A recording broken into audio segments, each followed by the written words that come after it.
I was diagnosed when I was 10 years old, and in them days we didn't have the blood testing kits and everything, so it was seizure after seizure, hospital admissions, just collapsing in school, being too high mainly, high blood sugar, which is hyperglycemia. I was at a diabetes conference one year, and I was sitting around the table talking about what it's like to live with diabetes, and somebody there asked me if I'd ever heard of medical detection dogs, and I was just blown away from the minute I read about them. Then I made the application, came to the centre, told them my story, which was sad as well as having to live with the condition.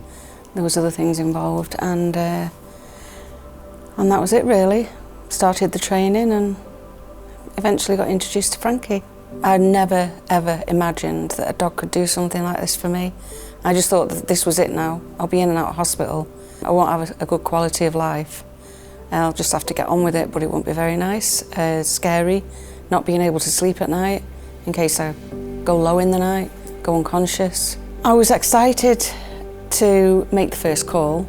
I thought it wouldn't be my luck, I probably wouldn't get one, but I'll make the call anyway. It was something I'd never ever heard of. Never heard of a dog doing what these dogs do. So I made the call and I was asked to come down for an interview, which was fabulous. It was like one of the best days of my life. Just the thought that my life could change. Well, I was in the room, just me and one lady assessor from Medical Detection Dogs. There was a few dogs walking in and out because that's what they did, they're just all around. I was asked all sorts of questions like what was it like to live with type 1 diabetes, how long I'd had it, how did I go through school with it, what was my life like on a daily basis, how many seizures I'd had, what I'd treated my diabetes with, and then my life story really. When I first heard about medical detection dogs, it was bittersweet really, because I'd lost my daughter to type 1 diabetes, and I thought that if anyone could have had a dog, it should have been her, not me. So having the initial interview, I was still thinking, should this dog be for me? Because why do I deserve this dog when my daughter can't have that dog? So part of the interview was doing a lot of talking around emotions and what my life was like, living with the disease, knowing that it is a killer, because I'd lost my daughter as well. Frankie came to me on the anniversary, well, we trained on the anniversary of my daughter's passing, and then on the day of her birthday, he came to me, which to me is more than special. This dog is more than special. So my blood sugar, if it drops below 4.5, then Frankie has to alert me. If it goes above 12, that's the top range where he alerts me. And anything in the middle, he just acts normally.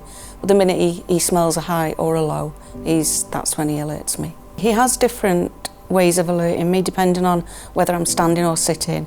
So if I'm sitting down, he'll put his paw on me and he'll stare straight into my face. If I take no notice, which I can take no notice, he'll get up onto the couch, get up onto my knee, and he'll be pawing my shoulders. If it gets to the stage where I say, oh, just leave me, because I am a little bit too low maybe, then he'll jump on someone else in the room.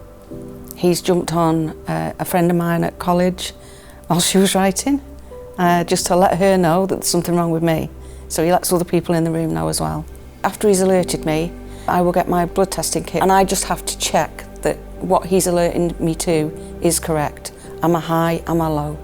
So I do that first, and then I go and get my treatment. Frankie comes with me and he waits for his treat, which is usually something high value, like pieces of chicken or a bit of ham or sausage, which isn't in his normal diet.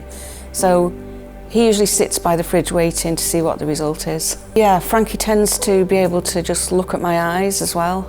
He's smelling it, but without doing anything, he can stare at me and he won't take his gaze away. I look away and I look back and I think, you know something, don't you? My husband works long hours and sometimes he has to work away.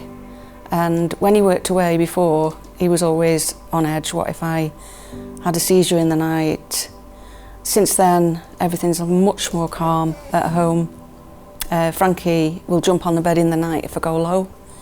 And my husband knows that when he works away that Frankie's there.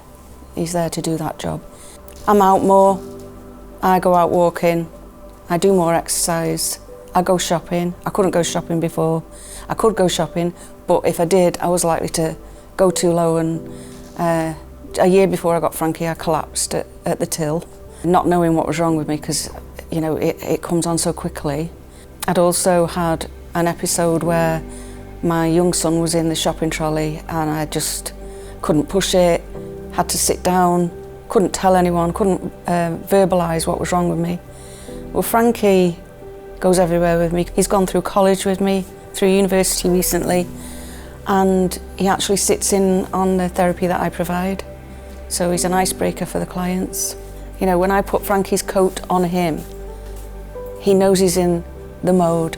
He walks really well, his head's down slightly, he's concentrating, and he's a joy to be around. He's just marvellous.